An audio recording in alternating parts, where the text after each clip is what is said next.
I just cannot believe that a time has come in which I'm going to bash on Kindle Paperwhite. But no, but for real right now.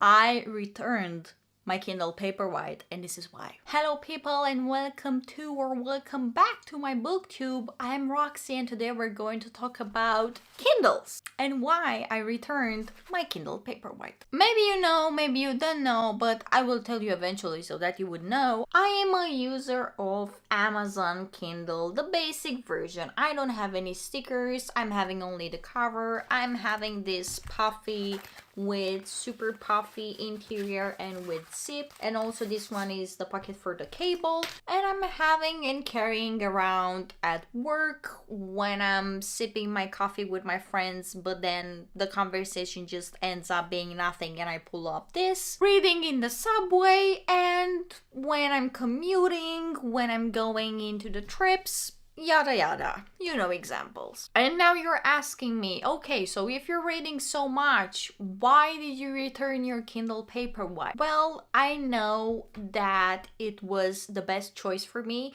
because I'm light sensitive and I'm having problems with the blue light or something like that. But since your Kindle doesn't have a black light display as your phone, well, it kind of saves your eyes and it doesn't make the strain really there. It doesn't really justify the price for me to only buy it for the blue filter, right? But then you're telling me, but wait, you know, this display, it's not really how wide and how tall like a Paperwhite is. And also the Paperwhites are better. But you know what? I did my research and I found that the Paperwhites, after 3 months of using, 4 months of using, they're like having glitches, errors, whatever, you name them.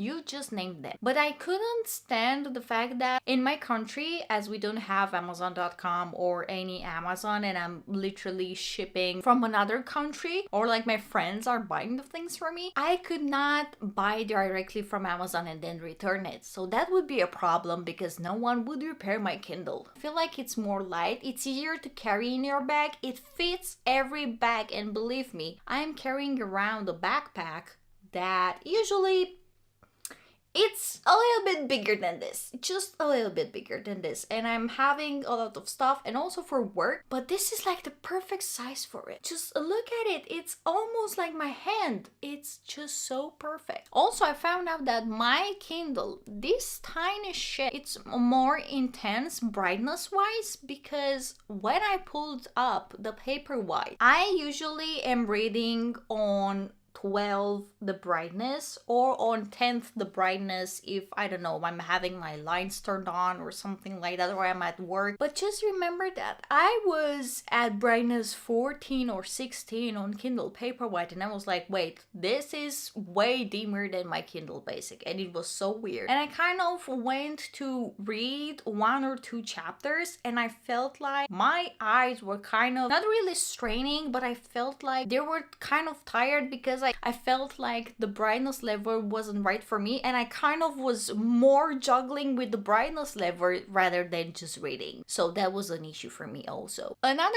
thing that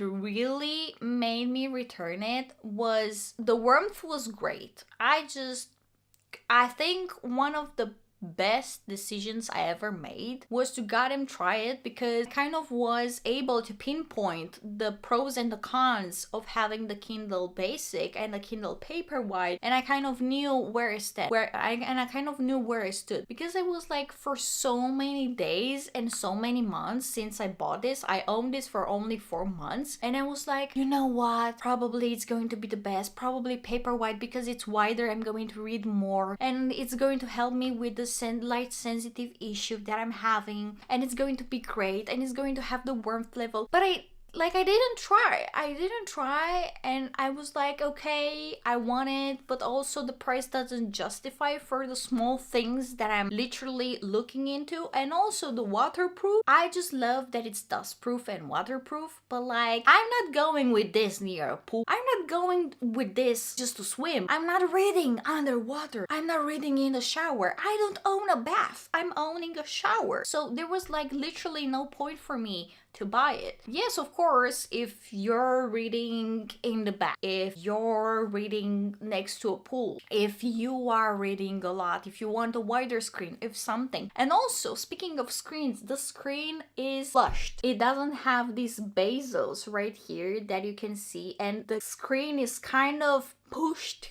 into the body so that it doesn't scratch easily, because you can scratch this with your nail. I don't know if you try it, please just don't try it, was a joke. I don't know if you saw or if you heard that someone else or something, but this is like so bad. And for me, screen protectors are an issue, and I feel like this one gathers more protection because it has also the softy interior and something, so it's great. But on the other hand, me having a screen protector and my goddamn OCD, seeing a bubble on that screen, no, that's dead. That's not going to stay on my screen more. And it's not only because I felt like it was weird, but I heard that some of the screen protectors might also affect your brightness and might affect your touch screen. Just didn't want to commit to a screen protector. I mean, I'm having my phone for like so many years, and I'm having like on any phone that I ever owned, I didn't have a screen protector because it bothered me so much. I guess from that point it is when it bothers me. I don't know why, but yeah. But I feel like it wasn't for me. So yeah, I don't know. If you feel like one of those cons that I laid out, it's going to be the same reason for you not to own a Kindle Paperwhite, I mean, that's fine. Maybe, I don't know, Black Friday is coming. Maybe you can buy it, you can see it, then you can return it. But yeah, I returned it in the same day that I just got it. I felt like I couldn't read. I mean, sure, it's cooler, wider and something,